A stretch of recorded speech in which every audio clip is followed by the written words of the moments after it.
Значи, темата побудува интерес. Денес мерзост втор дел. Мило ми. Научивте во меѓувреме што е мерзоста на запустението? Не? Знаевте. Добро. Во ред. Значи да нема испрашување, да нема? Бидејќи знаете.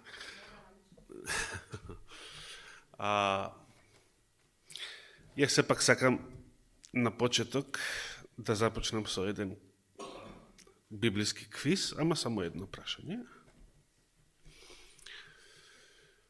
Денес е кој датум? Тоа е според еден календар. Така? Или ако може да го одговорите прашањето на повеќе различни начини, зависи каков календар користите. Значи, 10 февруари. Прашањето гласи вака.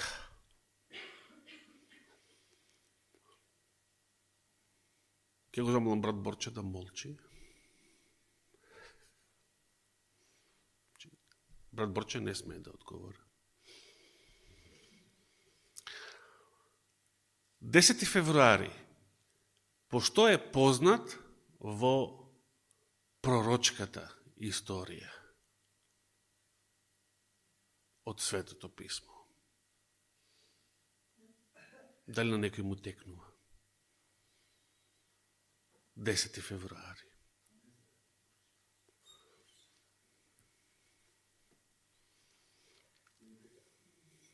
Десети февруари.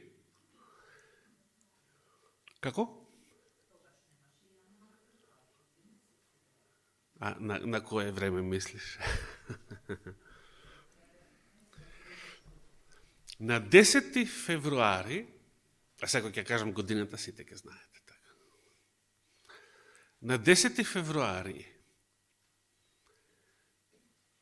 1000 не е 800. Ама близко си. Така, благодарам. Тогаш имаше февруари, така? Имаш. И 10 имаше. Да. И беше се уште, барем на запад, Грегоријанскиот календар постоеше. Да. Ама перса свати. Другите дали свативте?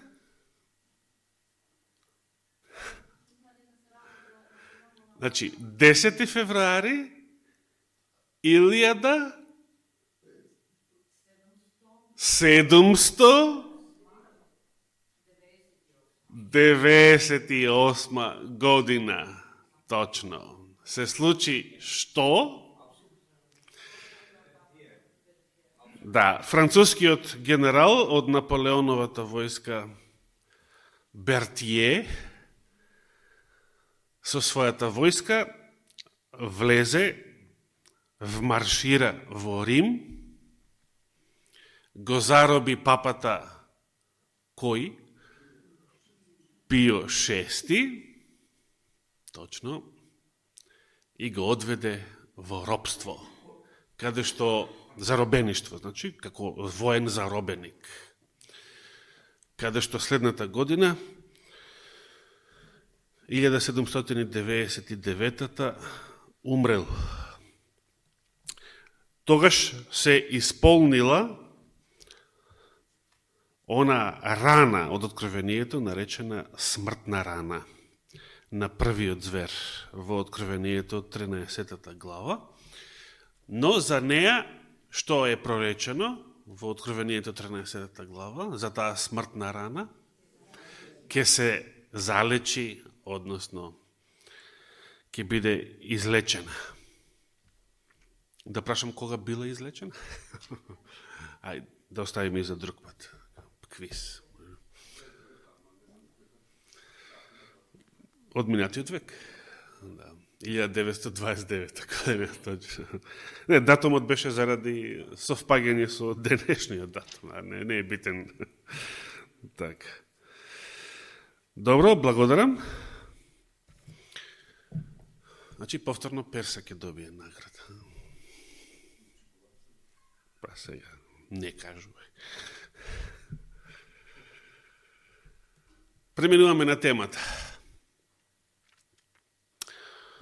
Да се подсетиме уште еднаш, отвораме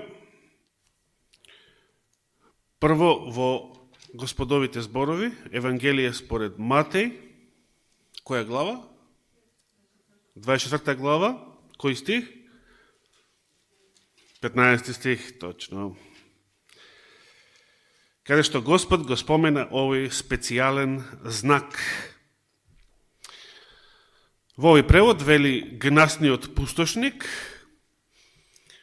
во старите преводи мерзоста на запустението, мислам и Константинов така вели, мерзоста на запустението.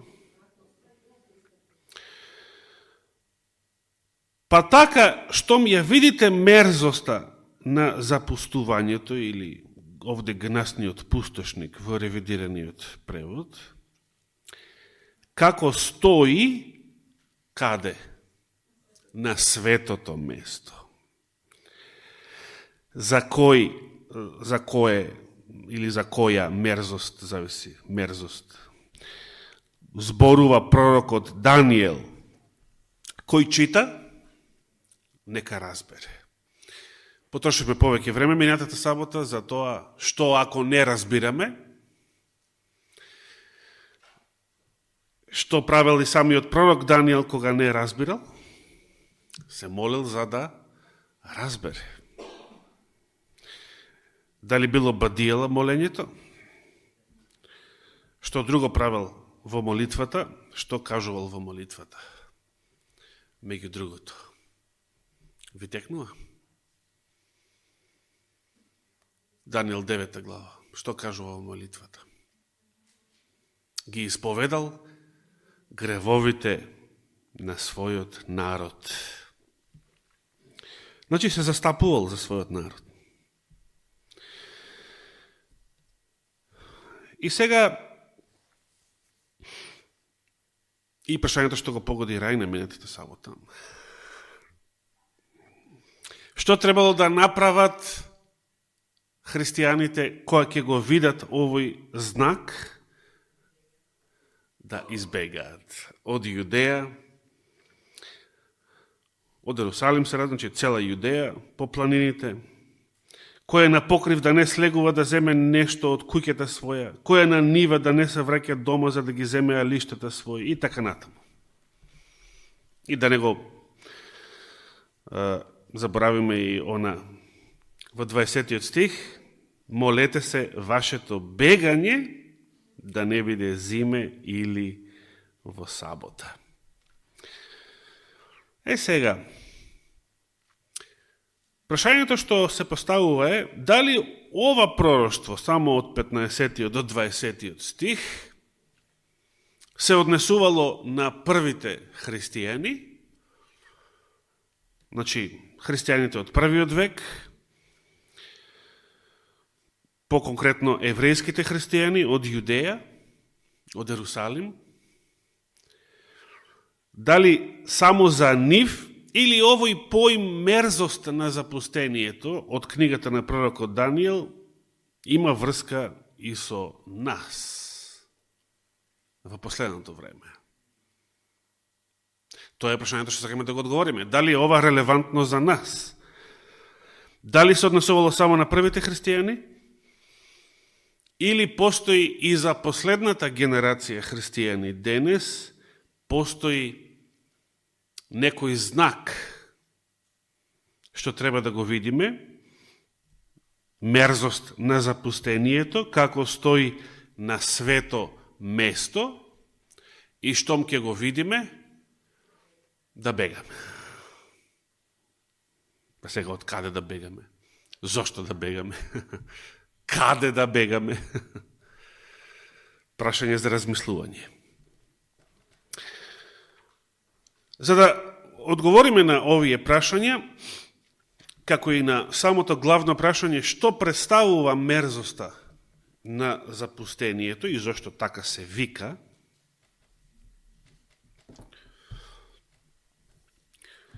Ке отвориме во книгата на пророкот Даниел.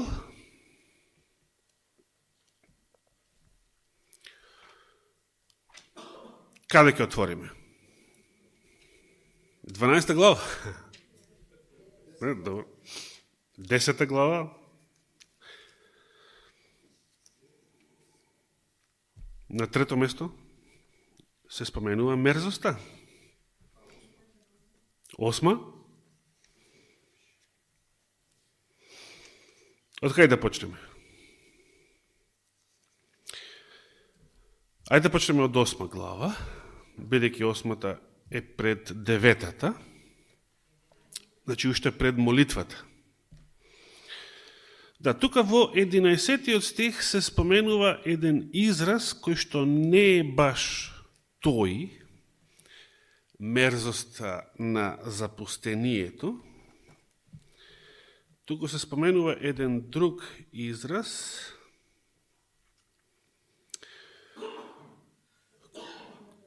како? Добро, секојдневната жртва, да, или да, значи не мерзоста што запустува или мерзоста на запустението, туку престапот. Тоа е еврејскиот збор пеша, престапот на запустението.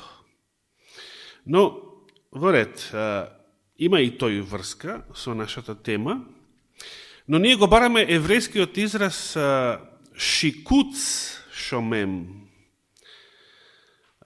престапот на запустението, а не пеша шомем од 8 глава. Мерзоста, во другиот превод беше гнасниот, значи гнасата. Што значи зборот мерзост, значи тоа е старословенски збор, го разбираме ли тој збор? Нешто гнасно, нешто одвратно, и оно што мене најмногу ми се свиѓа во старозаветните книги, нешто гадно. А што е тоа што ми се свиѓа во врска со овој збор? Ке видиме подоцна. Одвратно, значи мерзост, мрско, одвратно, гадно, гнасно, гнаса. Како геј парада. Гнаса. Одвратно. Гадно. Тоа е еврејскиот збор шикуц. Но ова гнаса, овој гад, ова одвратност е нешто што предизвикува пустош. Нешто што запустува. Затоа се зборува во 9 глава, например во 26 стих. Даниел 9 глава, 26 стих. Самиот Исус ги упатува своите ученици да го читаат Даниел, конкретно за темата мерзост на запустувањето или опустошувањето. Во контекст на својот пророчки говор, одговарајќи на прашањето на учениците, кажи ни кога ќе биде тоа, кое, рушењето на храмот во Ерусалим, и кој е знакот за твоето доаѓање и крајот на светот. Значи, одговарајќи го тоа прашање, Христос ги кажува знаците на времето и го споменува и ова специјално нешто, мерзоста на запустувањето од книгата на пророкот Даниел. Дали тоа е само за првите христијани, значи за пред рушењето на храмот и нивното бегање од Ерусалим и цела Јудеја, за да спасат жива глава, или оваа тема има врска и со вториот дел од прашањето. Кој е знакот на твоето доаѓање и крајот на светот? Сакаме да одговориме на овие прашања. Во 9 глава, 26 стих, Габриел му вели на пророкот: И по 62 седмици помазаникот ќе биде предаден на смрт неправедно, вели овој превод, а градот и светилиштето ќе бидат разрушени од народот на водачот што ќе дојде. Го разбираме сега ова? Видите што прорекува ангелот. Ги споменува 62 седмици, од вкупно 70, нели? После тие 62 седмици, помазаникот, кој е тој? Христос. Тоа значи Христос, Машијах, помазаниот, ќе биде предаден на смрт неправедно. А градот, кој град? Ерусалим. Светилиштето, кој е светилиште? Храмот во Ерусалим. Ќе бидат разрушени од кого? Од народот на водачот што ќе дојде. Пазите сега. Од кого беше разрушен градот и храмот? Од Рим.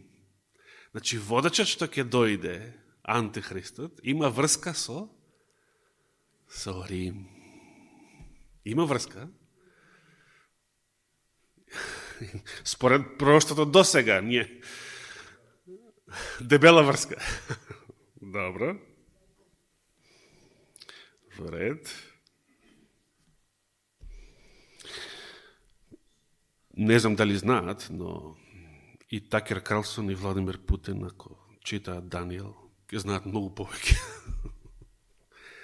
За тоа што се случува во денешниот свет и зошто се случува. Сега, тоа беше една мала дигресија, и по разрушувањето на храмот се споменува тука в последните зборови од 26 стих, и крајот ќе му биде како од поплава, и до крајот на војната ќе има што? Опустошување, односно пустош. Тука се споменува само тој пустош, опустошување. Само тоа шамем или шомем, ШММ во еврејската азбука. Но не и одвратноста, односно мерзоста, односно гнасата. А, 27 стих. Благодарам. Мило ми е што следите. Значи, интересно. Интересно? Благодарам.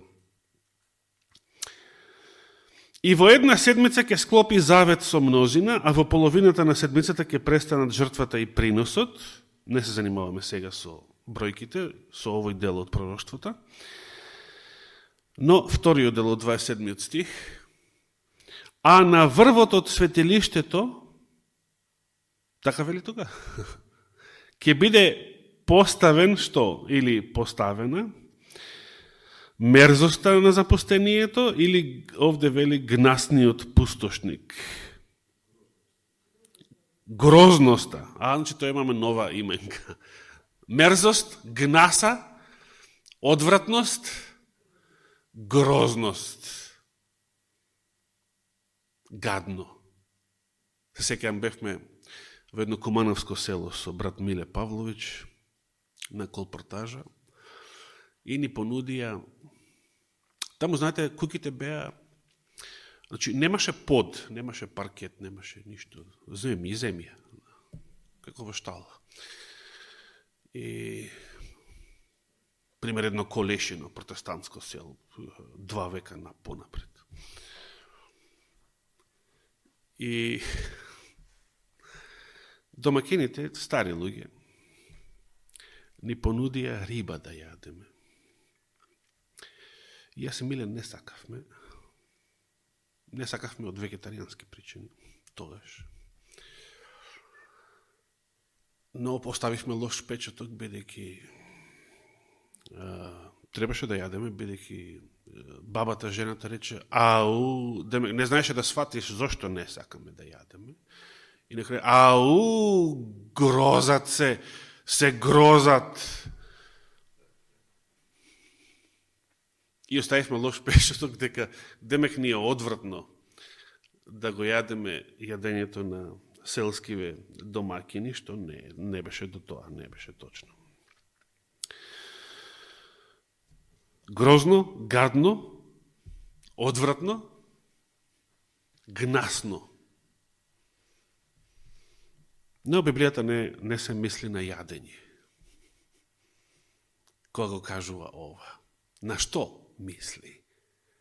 Што може да биде гадно, одвратно, гнасно, поставено на свето место, на светилиштето, во храмот? Идолите. Идол. Што е тоа? Идол.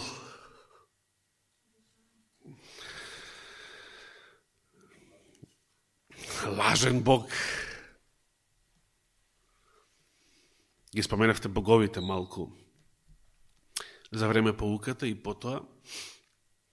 Знаете кои други беа обожувани како богови, например, во наше време, минатиот век, некои и ден денес? Како? Добро. Јосип Брос, така. Енвер Ходжа, Ким Ил Сунг Јонг, Чаушеску, да. Значи, имаше еден куп, комунистите секојаш имаа мртви богови и ден денес имаат мртви богови. Не знам дали знаете, еднаш го кажав тоа порано, дека официјално во Северна Кореја официјално е прогласено нешто што може да го наречеме по грчки некрократија. Значи, прогласено е дека починатиот, таткото на сегашниот бог, на Ким Ил Ун, шишаниот, како што го нарекуваме, таткото негов, Ким Ил Јонг, кој што е починат како и дедото Ким Ил Сунг, прогласено е дека Ким Ил Јонг се уште официјално тој владее. Иако е мртов, официјално тој владее. Много интересно. Тоа мене ме подсетува на тукашната југословенска парола и по Тито ти. Во што веруваа југословенските комунисти. Да се вратиме на Светото писмо. Гнасниот пустошник, мерзоста на запустението, идолите. Понатаму, каде се споменува изразот? 11 глава се споменува? 12 глава се споменува? Ја споменавте. 11 глава? Кој стих? 31. И ќе постави определен одред војска, што ќе го осквернува светилиштето, тврдината. Односно, светилиштето, а па додале тука тврдината. Не знам Константинов како вели? Само светилиштето? А и тврдината се споменува и таму. Добро. Светилиштето, тврдината. Ке ја укине секојдневната жртва, во еврејскиот оригинал е само секојдневната, без зборот жртва, и ќе го постави гнасниот пустошник или мерзоста на запустението. И потоа 12 глава, каде што во врска со овие настани е споменат уште еднаш пророчки период. 11 стих од 12 глава. Од времето кога ќе се прекрати секојдневната или секојдневната жртва во сите преводи и ќе се постави гнасниот пустошник, односно мерзоста на запустението, ќе минат 1290 денови, а потоа беше блажен оној што ќе дочекат 1335 дена.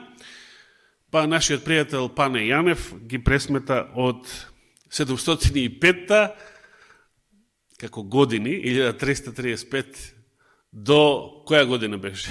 2040, што ја споменавме минатата сабота. Сега не се занимаваме со години, ниту 62 седмици, ниту последната 70 седмица што ја прочитавме, ниту овие 1290 дена или 1335.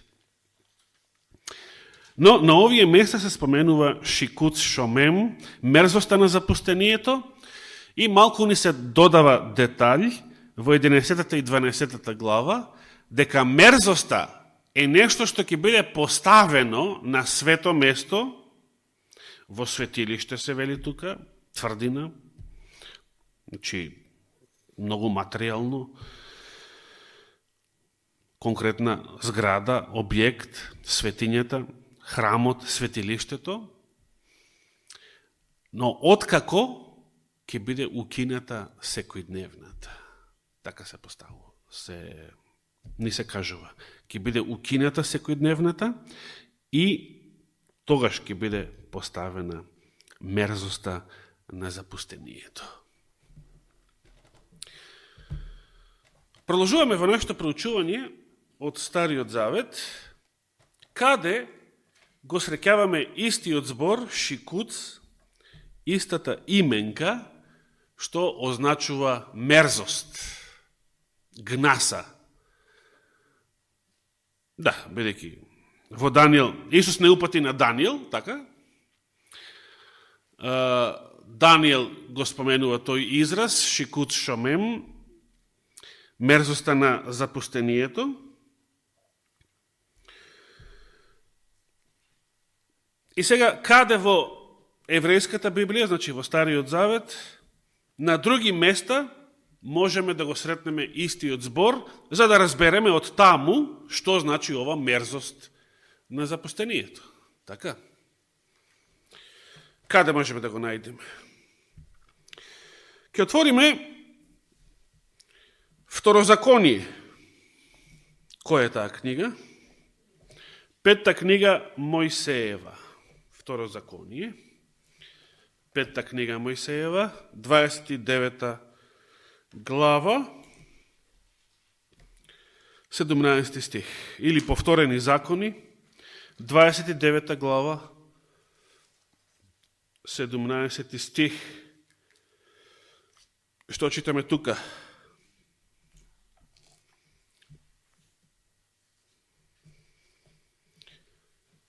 Дваесет глава, 17 стих.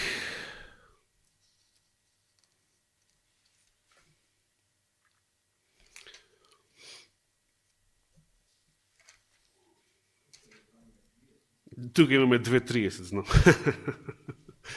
Од порано ја знаеме ова грешка.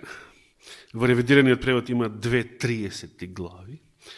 Првата 30 е 29, бидејќи следи после 28-та. Што читаме? Значи 29 глава, 17 стих. Што читате вие? Да нема меѓу вас маж или жена, род или племе, чие срце би се отстранило од Господ, вашиот Бог, така? Та да оди да им служи на боговите на оние народи. Кои се тие народи? Да нема меѓу вас корен што ќе дава пелин и отров.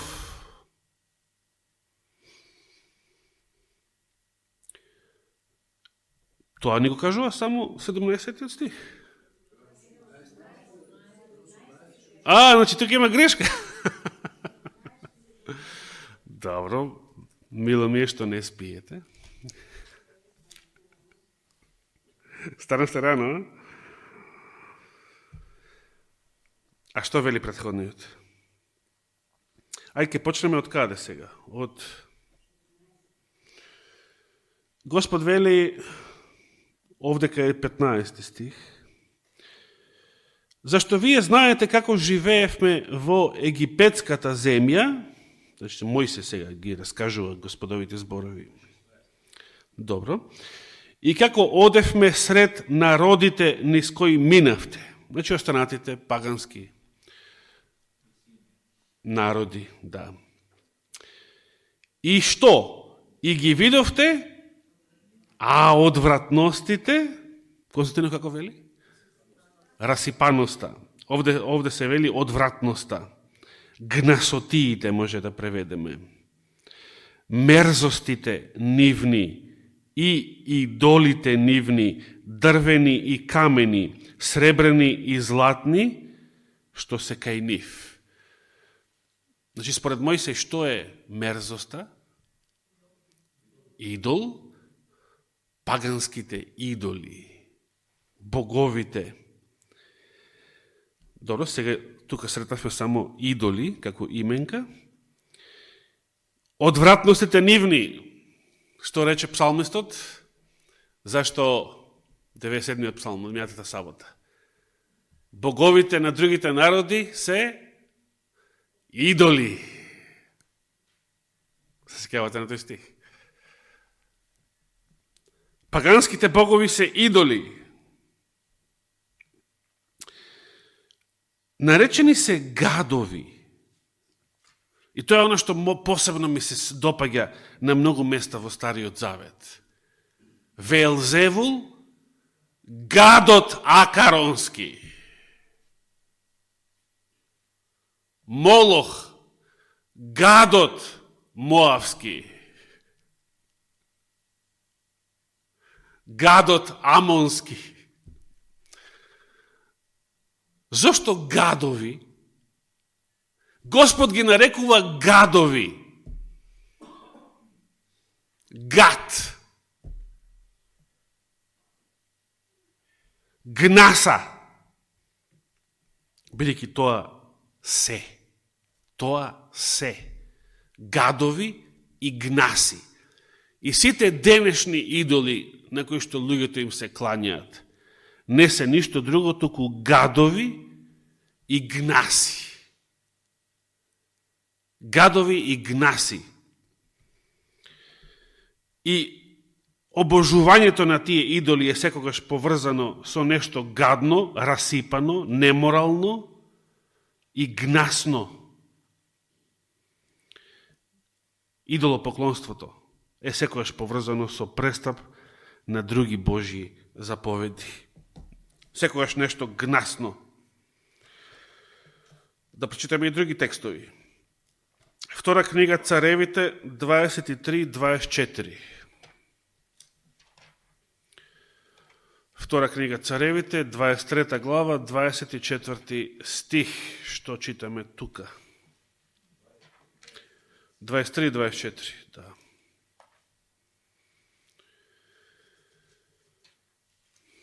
Го најдовте?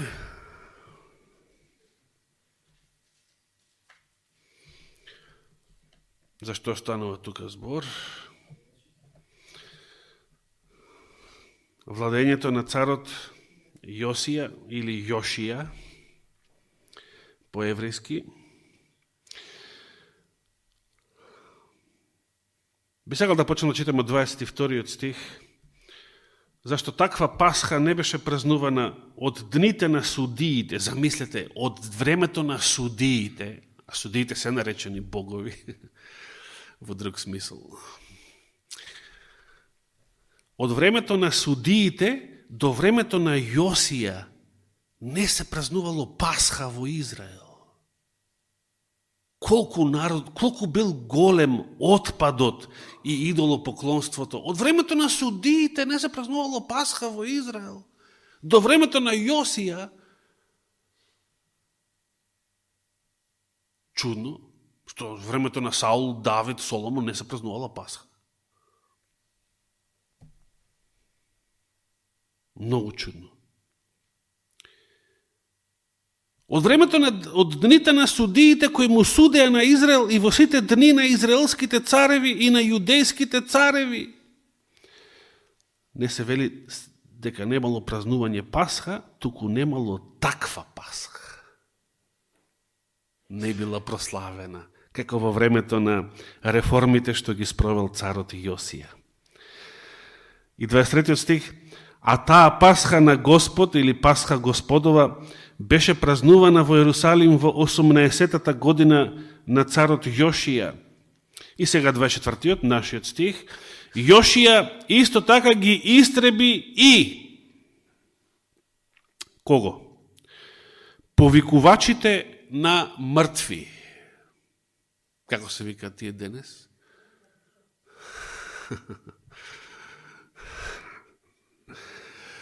И магесниците, и вражалците, и идолите, и сите пагански богови, што се сретнуваа во јудејската земја и во Ерусалим, за да ги исполни зборовите на законот напишан во книгата на свештеникот Хелкија, што свештеникот Хелкија ја најде книгата. Значи, Мојсеевиот закон беше загубен како текст и во времето на Јосија беше пронајден свиток од законот во домот Господов, во светилиштето. Ако не беше пронајден тој свиток, значи Библијата ќе беше загубена. Немаше да продолжи да се препишува, да се прават нови копии во подоцнежни времења, после од времето на царот Јосија натаму. Толку бил голем отпадот кај израелците за време на лошите цареви, кои што се угледаа на отпадот на Соломон и сите негови пагански жени, што дури и Библијата била запоставена, запустена, изгубена. Абер се немало од законот, како што голем број православни народи, абер се немало, обичните лаици, абер се немало од Библија, ни од Нов Завет, ни ништо, толку многу векови, до релативно скоро. Идолите пагански се наречени гадови во Стариот Завет. И тоа е име што мене многу ми се допаѓа и нешто што многу им прилега. Гадовите.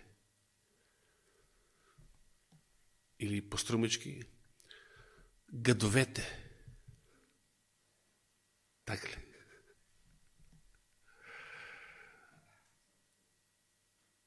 Гад. Одвратно. Новиот светски поредок во кој што живееме, или почнавме да живееме, што му сервира на народот? Одвратности, расипаност, гадоти, гнасоти.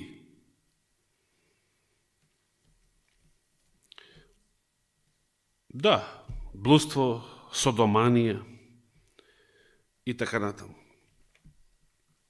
Да прочитаме уште некој стих од Стариот Завет, а немаме време да ги читаме сите, се разбира. Втора книга Дневникот 15:8.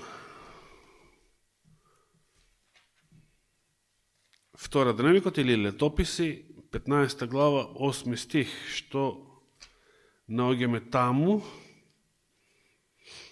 каде што се споменува истиот еврејски збор шикуц за мерзоста, гадотијата, одвратноста.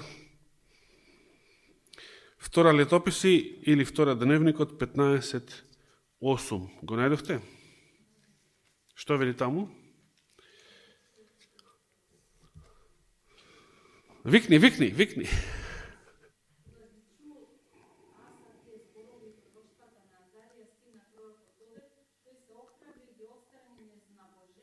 Гнасоти.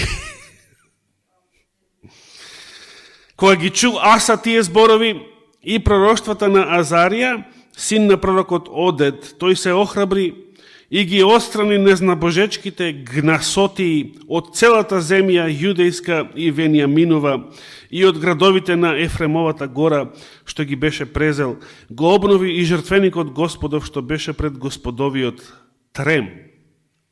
Значи, тука имаме обратен процес. Постоеле гнасотии, постоеле гадови во израелската земја и добрите цареви ги отстрануваат гнасотиите, мерзостите и го обновуваат Господовиот жртвеник. Односно, ја обновуваат Господовата служба на местото на идолопоклонството, на местото на гнасотиите. А кај Даниил, што читавме, ќе биде прекратена или отстранета секојдневната,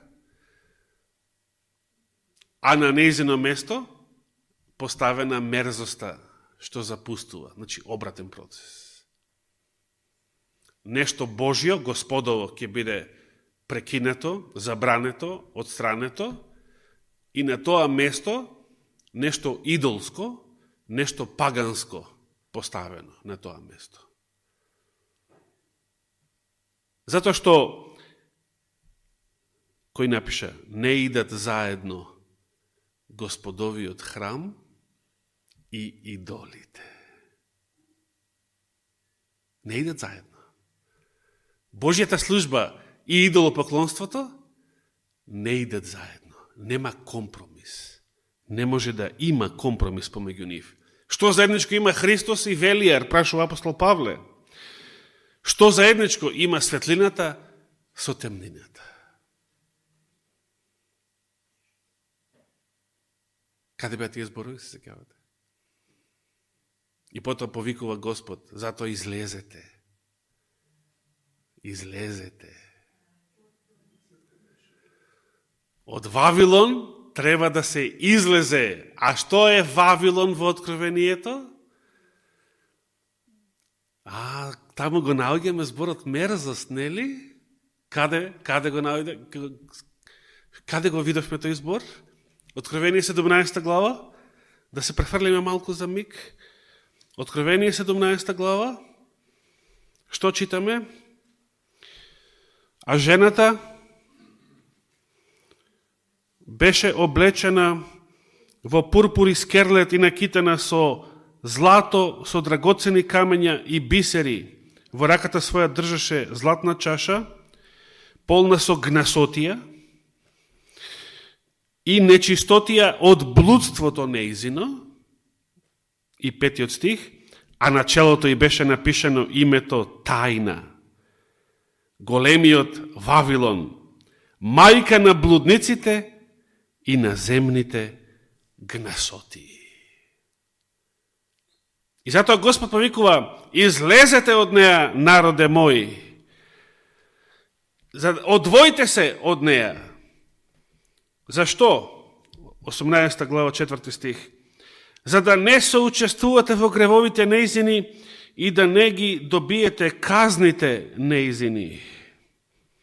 Односно, она што Господ го спрема на Вавилон и на новиот светски поредок. За сите овие гнасоти што почнуваат веќе и јавно да се промовираат и денешна екс-православна, а денес содомска, да не го кажам другиот збор, Грција донесува закон за хомосексуални содомски бракови, така наречени. И можност таквите поднаводници бракови да можат да посвојуваат деца.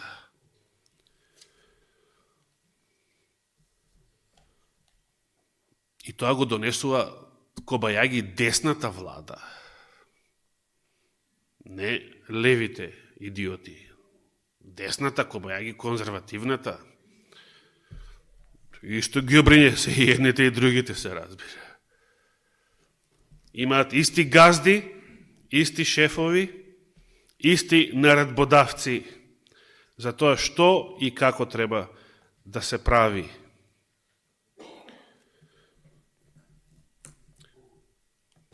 Езекијел 37:23. Имаме време. Езекијел 37 глава, 23 стих, особено Езекијел. Особено Езекијел. Зашто зборува Езекијел во своите визии, во своите виденија, што гледал во врска со храмот во Ерусалим, кога му биле покажувани причините зашто Господ го дозволи вавилонското робство на израелскиот народ, одведувањето во Вавилон, што се правело во храмот во времето на израелскиот отпад. Езекијел 37 глава, 23 стих реков и 24. И нема веќе да се осквернуваат со своите идоли, со своите гадотии и со разни своји пороци, ќе ги извлечам од сите нивни живеалишта, каде што грешеле, и ќе ги очистам, и ќе бидат мој народ, а јас ќе бидам нивен Бог. Многу слични зборови на повикот за излегување од Вавилон. Така? Апостол Павле се сеќаваме што им напиша. 2 Коринтијаните 6 глава. На коринтијаните, особено коринтијаните кои што пред верата, пред крштувањето живеа во голем блуд и неморал, во познат по тоа древен Коринт, како и повеќето големи пристаништа. Значи, 6 глава 15 стих, пред тоа, што заеднички меѓу светлината и темнината, каква согласност има меѓу Христос и Велијар, или што има заедничко помеѓу верник и безверник. 16 стих, каква спогодба има храмот Божји со идолите. Може ли храм Божји и идолите? Вие сте храм на живиот Бог, како што рекол Бог, ќе се вселам во нив и ќе одам меѓу нив и ќе им бидам Бог, а тие ќе бидат мој народ. 17 стих, затоа излезете од нивната средина и одделете се, вели Господ, и не допирајте се до нечисто, и јас ќе ве примам. И јас ќе ви бидам татко, а вие ќе ми бидете синови и ќерки, вели Господ, Вседржителот. Прекрасни зборови. Прекрасни зборови. Дали после овие стихови имаме некоја представа на што се однесуваат зборовите мерзост, гнаса, одвратност, гнасотија во старозаветните списи?